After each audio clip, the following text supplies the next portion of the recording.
लाल button दबाकर हमारे channel को सब्सक्राइब कर लीजिए। और हाँ फ्रेंड्स, सब्सक्राइब बटन के बराबर में घंटी वाला बेल वाला आइकॉन दबाकर ओके दबाना बिल्कुल भी ना भूलें।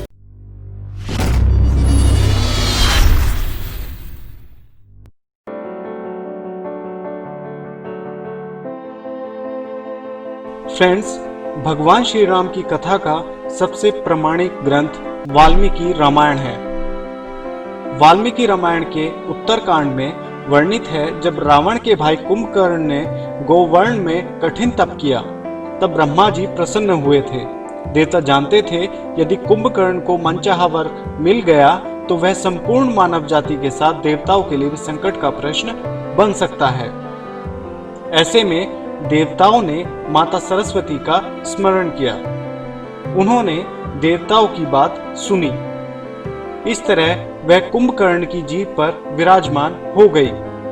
जब कुंभकर्ण ब्रह्मा जी से वर मांग रहे थे तो उसने बस इतना ही कहा, मैं वर्षों से सोया नहीं हूं, इसलिए मुझे वर्ष में 6 माह चैन से सोने का वर दीजिए।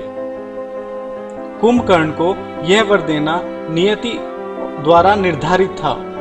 वर देने से पहले ब्रह्मा जी परेशान थे।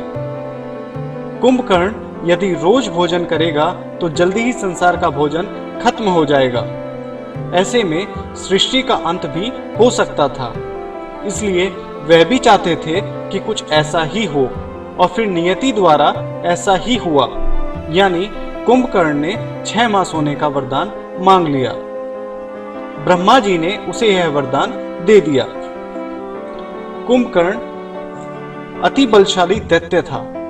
वह रावण द्वारा सीता माता जी का अपहरण की बात सुनकर बहुत दुखी हुआ था, क्योंकि जब वह जागा तो श्री राम वानर सेना सहित युद्ध के लिए लंका में मौजूद थे। जब कुंभकर्ण जागा तब तक रावण के कई बलशाली दैत्य मारे जा चुके थे। कुंभकर्ण ने रावण को सीता जी वापस श्री राम को लौटाने का आग्रह भी किया, लेकिन रावण ने कुंभकर्ण की बात को गंभीरता से नहीं लिया था। श्री रामचरितमानस के अनुसार धर्म ग्रंथों में उल्लेख मिलता है कि कुंभकर्ण को पाप पुण्य और धर्म कर्म से कोई लेना देना नहीं था। यही वजह थी स्वयं देवर्षि नारद ने कुंभकर्ण को तत्व ज्ञान का उपदेश दिया था। कुंभकर्ण को मालूम था कि राम भगवान विष्णु के अवतार हैं और उन्हें युद्ध में पराजित कर पाना असंभव है। कुंभकर्ण ने श्री राम से युद्ध अपने बड़े भाई रावण के मान को रखने के लिए किया था। रावण का मान रखते हुए वह श्री राम से युद्ध करने गया। अंत में श्री राम ने उसका संहार किया और उसे मोक्ष मिल गया।